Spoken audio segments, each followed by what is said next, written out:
ಸಿದ್ದರಾಮಯ್ಯನವರ ವಿಚಾರದಲ್ಲಿ ಇಡಿ ಈಗಾಗಲೇ ತನಿಖೆಯನ್ನ ಮಾಡ್ತಾ ಇದೆ. ಮೈಸೂರಿನ ಮೂಡಾದಲ್ಲಿ ಯಾರು ಯಾವ ಸೈಟ್ಗಳನ್ನು ಯಾವ ಸ್ವರೂಪದಲ್ಲಿ ಯಾವ ಕೋಡ್ ವರ್ಡ್ ಹೊಡಿಸಿ ಯಾರು ಯಾರಿಗೆ ಯಾವಾಗ ಖರೀದಿ ಮಾಡಿದ್ದಾರೆ ಮಾರಿದ್ದಾರೆ ಈ ರೀತಿಯಂಥ ನಾನಾ ಅಂಶಗಳ ಮೇಲೂ ಕೂಡ ಇಡಿ ತನಿಖೆಯನ್ನು ಮಾಡ್ತಾ ಇದೆ. ಈಗ CBI ಇಡಿಯವರು CM ಸಿದ್ದರಾಮಯ್ಯನವರಿಗೆ ಇನ್ನಷ್ಟು ಸನಿಹ ಆಗ್ತಾ ಇದ್ದಾರೆ. ಜಾರಿ ನಿರ್ದೇಶನಾಲಯದ ಅಧಿಕಾರಿಗಳು ಮುಖ್ಯಮಂತ್ರಿ ಸಿದ್ದರಾಮಯ್ಯನವರಿಗೆ ಇನ್ನಷ್ಟು ಸನಿಹ ಆಗ್ತಾ ಇದ್ದಾರೆ. ಯಾಕಂದ್ರೆ CM ಪತ್ನಿ ಪಾರ್ವತಿ ಹಾಗೂ ಸಚಿವ ಭೈರತಿ ಸುರೇಶ್ಗೆ ಈಗಾಗಲೇ ಇಡಿ ನೋಟಿಸನ್ನು ಕೊಟ್ಟಿದೆ. ಇಡಿ ತನ್ನ ನೋಟಿಸನ್ನು ಕೊಟ್ಟಿದೆ, ವಿಚಾರಣೆಗೆ ಹಾಜರಾಗುವಂತೆ ಹೇಳಿದೆ. ನಾಳೆಯೇ ವಿಚಾರಣೆಗೆ ಹಾಜರಾಗಬೇಕು ಅನ್ನುವಂತಹ ಸೂಚನೆಯನ್ನು ಕೂಡ ನೀಡಲಾಗಿದೆ. ನಾಳೆನೇ ಇವರು ಹೋಗಿ ವಿಚಾರಣೆಗೆ ಹಾಜರಾಗಬೇಕಾಗಿದೆ. CM ಪತ್ನಿ ಪಾರ್ವತಿ ಅವರ ಹೆಸರಿನಲ್ಲೇ ಸೈಟ್ಗಳು ಇದ್ವು. 14 ಸೈಟ್ಗಳನ್ನು ಈಗಾಗಲೇ ಅವರು ವಾಪಸ್ ಮಾಡಿದ್ದಾರೆ ಮೂಡಾಗೆ. ಈಗ ನಾಳೆ ವಿಚಾರಣೆಯನ್ನ ಎದುರಿಸಬೇಕಾಗತ್ತೆ ಪಾರ್ವತಿ ಅವರು. ನಾಳೆಯೇ ವಿಚಾರಣೆಗೆ ಹಾಜರಾಗುವಂತೆ ನೋಟಿಸನ್ನು ನೀಡಲಾಗಿದೆ. CM ಪತ್ನಿ ಪಾರ್ವತಿ ಹಾಗೂ ಸಚಿವರಾಗಿರುವಂತಹ ಭೈರತಿ ಸುರೇಶ್ ಅವರಿಗೆ ನೋಟಿಸನ್ನು ಜಾರಿ ಮಾಡಿದೆ ಇಡಿ. ಹಾಗಾದ್ರೆ ಮುಖ್ಯಮಂತ್ರಿಯವರ ಹತ್ತಿರಕ್ಕೆ ಎಷ್ಟು ಹತ್ತಿರಕ್ಕೆ ಬಂದಿದೆ ಅನ್ನೋದನ್ನು ನಾವು ಗಮನಿಸಬೇಕಾಗಿರುವಂಥದ್ದು. ಇನ್ನು ಬಹುತೇಕ ಉಳಿದಿರೋದು ಒಂದೇ ಹೆಜ್ಜೆ ಬಾಕಿ. ಯಾಕಂದ್ರೆ ಈ ಇಡೀ ಪ್ರಕರಣದಲ್ಲಿ ದೇವರಾಜ್ ಅವ್ರನ್ನ ವಿಚಾರಣೆ ನಡೆಸಿದೆ, ಮಲ್ಲಿಕಾರ್ಜುನ ಸ್ವಾಮಿ ಅವ್ರನ್ನ ವಿಚಾರಣೆ ನಡೆಸಿದೆ.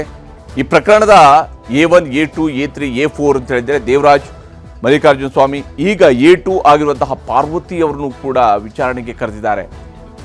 ಇನ್ನು ಅಂತಿಮವಾಗಿ ಉಳಿದಿರೋದು ಈ ಇಡೀ ಪ್ರಕರಣದಲ್ಲಿ ಒಬ್ಬ ವ್ಯಕ್ತಿ ಮಾತ್ರ, ಅದು ಮುಖ್ಯಮಂತ್ರಿ ಸಿದ್ದರಾಮಯ್ಯ. ಮೂಡಾ ಕೇಸ್ ಬಗ್ಗೆ ಲೋಕಾಯುಕ್ತ ವರದಿ ಸಲ್ಲಿಕೆ ಬೆನ್ನಲ್ಲೇ ಈ ಶಾಕ್ ಎದುರಾಗಿರುವಂಥದ್ದು. CM ಪತ್ನಿ ಪಾರ್ವತಿಗೆ ಇಡಿ ನೋಟಿಸ್ ಅನ್ನು ನೀಡಿದೆ. ಅಷ್ಟೇ ಅಲ್ಲದೆ ನಾಳೆನೇ ವಿಚಾರಣೆಗೆ ಹಾಜರಾಗಬೇಕು ಅಂತ ಹೇಳಿದೆ. ನಗರಾಭಿವೃದ್ಧಿ ಸಚಿವ ಭೈರತಿ ಸುರೇಶ್ಗೂ ಕೂಡ ಇಡಿ ಅವರು ನೋಟಿಸ್ ಅನ್ನ ಕೊಟ್ಟಿದ್ದಾರೆ. ಇಡಿಯ ನೋಟಿಸ್, ನಾಳೆನೇ ವಿಚಾರಣೆಗೆ ಹಾಜರಾಗುವಂತೆ ನೋಟಿಸ್ ಅನ್ನ ನೀಡಿದ್ದಾರೆ. ಈಗ ಅವರು ವಿಚಾರಣೆಗೆ ಹಾಜರಾಗಬೇಕಾಗಿದೆ. ಇಡಿಯ ಸಮ್ಮುಖದಲ್ಲಿ, ಇಡಿ ಅಧಿಕಾರಿಗಳ ಸಮ್ಮುಖದಲ್ಲಿ ಇಡಿ ನೋಟಿಸ್ ಪ್ರಶ್ನಿಸಿ ಹೈಕೋರ್ಟ್ಗೆ ಪಾರ್ವತಿ ಮತ್ತು ಸುರೇಶ್ ಅವರು ಅರ್ಜಿಯನ್ನು ಕೂಡ ಸಲ್ಲಿಕೆ ಮಾಡಿದ್ದಾರೆ. ಈ ನೋಟಿಸ್ ಅನ್ನ ಪ್ರಶ್ನಿಸಿದ್ದಾರೆ ಅವರು. ಧಾರವಾಡ ಹೈಕೋರ್ಟ್ ಪೀಠದಲ್ಲಿ ಪಾರ್ವತಿ ಮತ್ತು ಭೈರತಿ ಅವರ ಅರ್ಜಿ ಈಗ ವಿಚಾರಣೆ ಆರಂಭ ಆಗಿದೆ. ಈ ಒಂದು ಪ್ರಕರಣಕ್ಕೆ ಸಂಬಂಧಪಟ್ಟಂತೆ ನಿಜಕ್ಕೂ ಈ ಹಂತದಲ್ಲಿ ಇಡಿ ನೋಟಿಸ್ ಕೊಟ್ಟಿರೋದರ ಬಗ್ಗೆಯೂ ಕೂಡ ವಿಚಾರಣೆ ನಡೀತಾ ಇದೆ. ಮುಖ್ಯಮಂತ್ರಿ ಸಿದ್ದರಾಮಯ್ಯನವರು ಇದರ ಬಗ್ಗೆ ಮಾತನಾಡಿದ್ದಾರೆ. ತೋರಿಸ್ತೀನಿ.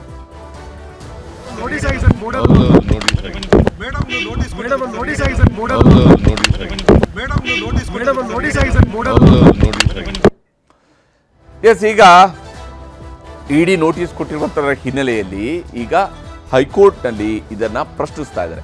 ಹೈಕೋರ್ಟ್ ಈ ವಿಚಾರದಲ್ಲೂ ಕೂಡ ಏನಾದರೂ ಇಂಟರ್ವ್ಯೂನ್ ಆಗತ್ತಾ? ಇಡಿ ಈ ತನಿಖೆಯನ್ನು ಕೈಗೆತ್ತಿಕೊಂಡ ನಂತರ ಇದೇ ಮೊದಲ ಬಾರಿಗೆ ಈಗ ಹೈಕೋರ್ಟ್ನಲ್ಲಿ ಇದರ ಬಗ್ಗೆ ವಿಚಾರಣೆ ಶುರುವಾಗಿರುವಂಥದ್ದು, ಇಡಿ ಕೊಟ್ಟಿರುವಂತಹ ನೋಟಿಸ್ಗೆ ಸಂಬಂಧಪಟ್ಟಂತೆ. ಹೀಗಾಗಿ ನೆಕ್ಸ್ಟ್ ಯಾರು? CM ಸಿದ್ದರಾಮಯ್ಯನವರಿಗೆ ಇನ್ನಷ್ಟು ಸನಿಹ ಆಗ್ತಿದೆಯಾ ಇಡಿ ಮತ್ತಷ್ಟು ಹತ್ತಿರ ಆಗ್ತಾ ಇದೆಯಾ ಅಂತ ಹೇಳಿ. ಯಾಕಂದ್ರೆ ಮನೆ ಬಾಗಿಲಿಗೆ ಬಂದಿತ್ತು. ಮಲ್ಲಿಕಾರ್ಜುನ ಸ್ವಾಮಿಯವ್ರನ್ನ ಕರೆಸಿದಾಗಲೇ ಹೇಳಿದ್ವಿ ಮನೆ ಬಾಗಿಲವರೆಗೂ ಕೂಡ ಬಂದಿದ್ದಾರೆ ಅಂತ. ಈಗ ಮನೆಯೊಳಗೂ ಕೂಡ ಬಂದಿದ್ದಾರೆ. ಮುಖ್ಯಮಂತ್ರಿಯವರ ಪತ್ನಿಯವ್ರನ್ನೇ ಈಗ ವಿಚಾರಣೆಗೆ ಕರೆದಿದ್ದಾರೆ. ಇನ್ನು ಉಳಿದಿರೋದು ಯಾರು? 300 ಕೋಟಿ ರೂಪಾಯಿ ಮೌಲ್ಯದ ಆಸ್ತಿ ಮುಟ್ಟುಗೋಲನ್ನು ಹಾಕಿಕೊಂಡಿದೆ ಇಡಿ. ಈಗಾಗಲೇ ಇಡಿಯವರು ಒಂದು ಪ್ರೆಸ್ ರಿಲೀಸ್ ಅನ್ನು ಕೂಡ ಮಾಡಿ ಸುಮಾರು 300 ಕೋಟಿ ರೂಪಾಯಿ ಮೌಲ್ಯದ ಆಸ್ತಿಗಳನ್ನು ನಾವು ಮುಟ್ಟುಗೋಲು ಹಾಕಿದ್ದೀವಿ ಅಂತ ಹೇಳಿದ್ದಾರೆ. ಮೂಡಾದ 142 ಸೈಟ್ಗಳು ಇದೀಗ ಇಡಿ ವಶದಲ್ಲಿದ್ದಾವೆ. ಅಷ್ಟೇ ಅಲ್ಲದೆ CM ಭಾಮೈದ ಮಲ್ಲಿಕಾರ್ಜುನ ಸ್ವಾಮಿ ವಿಚಾರಣೆಯನ್ನು ಕೂಡ ಈಗಾಗಲೇ ಇಡಿ ಮಾಡಿ ಮುಗಿಸಿದೆ. ಇನ್ನು CM ಪತ್ನಿ CM ಆಪ್ತ ಭೈರತಿ ಸುರೇಶ್ಗೆ ಈಗ ನೋಟಿಸನ್ನು ರವಾನೆ ಮಾಡಲಾಗಿದೆ. ಅವರು ಕೂಡ ವಿಚಾರಣೆಗೆ ಹಾಜರಾಗಬೇಕಾಗಿದೆ. ಈ ಪ್ರಕರಣದಲ್ಲಿ ಯಾರ್ಯಾರನ್ನೆಲ್ಲ ಮಾತನಾಡಿಸಬೇಕು ಅಂತವ್ರನ್ನೆಲ್ಲ ಕರೆಸಲಾಗಿದೆ. ಕೆಲವೇ ದಿನಗಳಲ್ಲಿ CM ಸಿದ್ದರಾಮಯ್ಯನವ್ರಿಗೂ ಕೂಡ ನೋಟಿಸ್ ಹೋಗುವಂತಹ ಸಾಧ್ಯತೆ ದಟ್ಟವಾಗಿದೆ. ಮುಖ್ಯಮಂತ್ರಿ ಸಿದ್ದರಾಮಯ್ಯನವ್ರಿಗೂ ಕೂಡ ನೋಟಿಸ್ ಹೋಗಬಹುದು. ಹಾಗಾಗಿ ಇನ್ನೊಂದು ಹೆಜ್ಜೆ ಮಾತ್ರ ಬಾಕಿ ಉಳಿದಿದೆ. ಆದರೆ ಯಾವಾಗ ಇಡಿಯಿಂದ ನೋಟಿಸ್ ಬಂತು, ಕಾಂಗ್ರೆಸ್ ನಾಯಕರೆಲ್ಲ ಸಿದ್ದರಾಮಯ್ಯನವರ ಪರವಾಗಿ ನಿಂತುಕೊಂಡು ಇದೊಂದು ರಾಜಕೀಯ ಪ್ರೇರಿತವಾಗಿರುವಂತಹ ನಡೆ ಅಂತ ಹೇಳೋದಕ್ಕೆ ಶುರು ಮಾಡಿದ್ದಾರೆ. ನೋಟಿಸ್ನ ಸುತ್ತಲೂ ಕೂಡ ಪಾಲಿಟಿಕ್ಸ್ ನಡೀತಾ ಇದೆ. ಇಡಿ ನೋಟಿಸ್ ನೀಡ್ತಾ ಇದ್ದಂತೆ ಕಾಂಗ್ರೆಸ್ ಪಾಳೆಯದಲ್ಲಿ ತಳಮಳ ಶುರುವಾಗಿದೆ. ವಿಶೇಷವಾಗಿ ಮುಖ್ಯಮಂತ್ರಿ ಸಿದ್ದರಾಮಯ್ಯನವರ ಆಪ್ತರ ಪಾಳೆಯದಲ್ಲಿ ತಳಮಳ ಶುರುವಾಗಿದೆ. ಇಡಿ ನೋಟಿಸ್ ರಾಜಕೀಯ ಪ್ರೇರಿತ ಅಂತ ಹೇಳಿ CM ಆಪ್ತರು ಟೀಕಾ ಪ್ರಹಾರವನ್ನು ನಡೆಸ್ತಾ ಇದ್ದಾರೆ. ಇದೆಲ್ಲವೂ ಕೂಡ ರಾಜಕೀಯ ಪ್ರೇರಿತವಾಗಿರುವಂಥದ್ದು ಅಂತೇಳಿ. ತಪ್ಪು ಆಗಿರೋದ್ರಿಂದಲೇ ಕಾಂಗ್ರೆಸ್ನವ್ರಿಗೆ ಭಯ ಆಗ್ತಿದೆ ಅಂಥೇಳಿ BJPಯವರು ತಿಳಿತಾ ಇದ್ದಾರೆ. ಯಾಕಂದರೆ ನೀವು ತಪ್ಪು ಮಾಡಿದರೆ ಅದಕ್ಕೆ ನಿಮಗೆ ಭಯ ಆಗ್ತಿದೆ ಅಂತೇಳಿ. ತಪ್ಪು ಮಾಡದಿದ್ದ ಮೇಲೆ ಭಯ ಏಕೆ ಅಂತ ಕೇಸರಿ ಟೀಮ್ ಕೆಣಕ್ತಾ ಇದೆ. ನೀವು ತಪ್ಪು ಮಾಡಿಲ್ಲ ಅಂತ ಹೇಳಿದ್ರೆ ನೀವು ಯಾಕೆ ಭಯ ಪಡ್ತೀರಿ?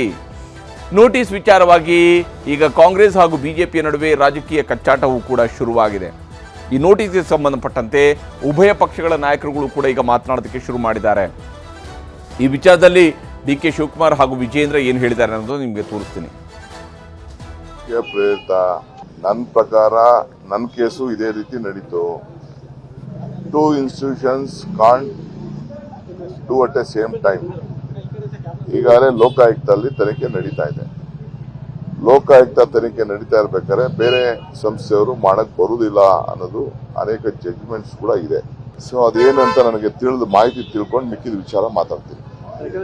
ಸಿಬಿಐ ಕೊಡಬೇಕು ಅನ್ನುವಂತ ವಿಚಾರದಲ್ಲೂ I am telling you, any 2 institutions can't do it on a same issue. There are various judgment. ಈ ನನ್ನ ಕೇಸಲ್ಲೂ ಸಿಬಿಐಯು ಅದೇ ಮಾಡ್ತಾ ಇತ್ತು, ಇಡಿನೂ ಅದೇ ಮಾಡ್ತಾ ಇತ್ತು. ಎರಡು ಆ ರೀತಿ ಮಾಡಕ್ ಬರುದಿಲ್ಲ ಅಂತ ಕೆಲವು ಜಡ್ಜ್ಮೆಂಟ್ಸ್ ಇದೆ. ಆ ಜಡ್ಜ್ಮೆಂಟ್ಸ್ ನಾನು ನನ್ನ ಕೇಸಲ್ಲಿ ಈಗಾಗಲೇ ನಾನು ಫೈಲ್ ಮಾಡಿದ್ದೀನಿ. This is our stand is very clear. This all political which hunting. ರಾಜಕೀಯ ಪ್ರೇರಿತ ಎನ್ಫೋರ್ಸ್ಮೆಂಟ್ ಡೈರೆಕ್ಟರೇಟ್ ಅಂತೇಳಿ ಡಿ ಕೆ ಶಿವಕುಮಾರ್ ಹೇಳ್ತಾರೆ. ಆದ್ರೆ ಅವ್ರ ಮುಖದಲ್ಲಿ ಮಂದಹಾಸನ ಕೂಡ ಕಾಣ್ತಾ ಇದೆ. ಅಬ್ಬಾ, ಸಿದ್ದರಾಮಯ್ಯನವರಿಗೆ ಅವ್ರ ಕುಟುಂಬಕ್ಕೆ ಇಡಿ ನೋಟಿಸ್ ಕೊಟ್ಟಿದೆ ಅಂತೇಳಿ ಎಲ್ಲೋ ಒಂದ್ ಕಡೆ ಅವ್ರ ಮುಖದಲ್ಲಿ ಸಂತೋಷನೂ ಕೂಡ ಕಾಣ್ತಾ ಇತ್ತು. ಅದೇನಾರ ಇರಲಿ, ಮುಖ್ಯಮಂತ್ರಿಗಳಿಗೆ ಇದು ಬಹಳ ದೊಡ್ಡ ಹಿನ್ನಡೆ ಆಗಿದೆ. ಕಾರಣ ಏನಪ್ಪಾ ಅಂತ ಹೇಳಿದ್ರೆ, ಬೇಗ ಬಿ ರಿಪೋರ್ಟ್ ಹಾಕಿಸ್ಕೊಂಡು ಮೂಡ ಪ್ರಕರಣವನ್ನು ಮುಚ್ಚಾಕೊಳ್ತಕ್ಕಂಥ ಪ್ರಯತ್ನದಲ್ಲಿದ್ದಂಥ ಸಿದ್ದರಾಮಯ್ಯನವರಿಗೆ ದೊಡ್ಡ ಆಘಾತ ಆಗಿದೆ. ಮೂಡಾದವ್ರು ಲೋಕಾಯುಕ್ತ ಸಂಸ್ಥೆ ಯಾವ ರೀತಿ ತನಿಖೆ ಮಾಡಿದೆ ಅನ್ನೋದಕ್ಕೆ ತಾವುಗಳೇ ತೋರಿಸಿದ್ರಿ. ಹೀಗೆ ಇಲ್ಲಿ ಆರೋಪ ಪ್ರತ್ಯಾರೋಪಗಳು ಇವೆಲ್ಲವೂ ಕೂಡ ಸರ್ವೇ ಸಾಮಾನ್ಯ ಸಹಜ ಪ್ರಕ್ರಿಯೆ. ರಾಜಕೀಯದಂತಹ ಏಟಿ ಎದುರೇಟಿ ಇದ್ದೇ ಇರುತ್ತೆ. ಆದರೆ ಇಡಿ ತನಿಖೆ ವಿಚಾರಣೆಗೆ ಒಳಗಾಗ್ತಾರಾ ಸಿಎಂ ಪತ್ನಿ ಅನ್ನೋಂಥದ್ದು ಹೈಕೋರ್ಟ್ನ ಆದೇಶದ ಮೇಲೆ ನಿರ್ಧಾರ ಆಗುವಂಥದ್ದಿದೆ. ಹಾಗೆಯೇ ಸಿಬಿಐಗೆ ಈ ಪ್ರಕರಣ ಹೋಗುತ್ತಾ ಇಲ್ವಾ ಅನ್ನೋದು ಕೂಡ ನಿರ್ಧಾರ ಆಗಬೇಕಾಗಿದೆ.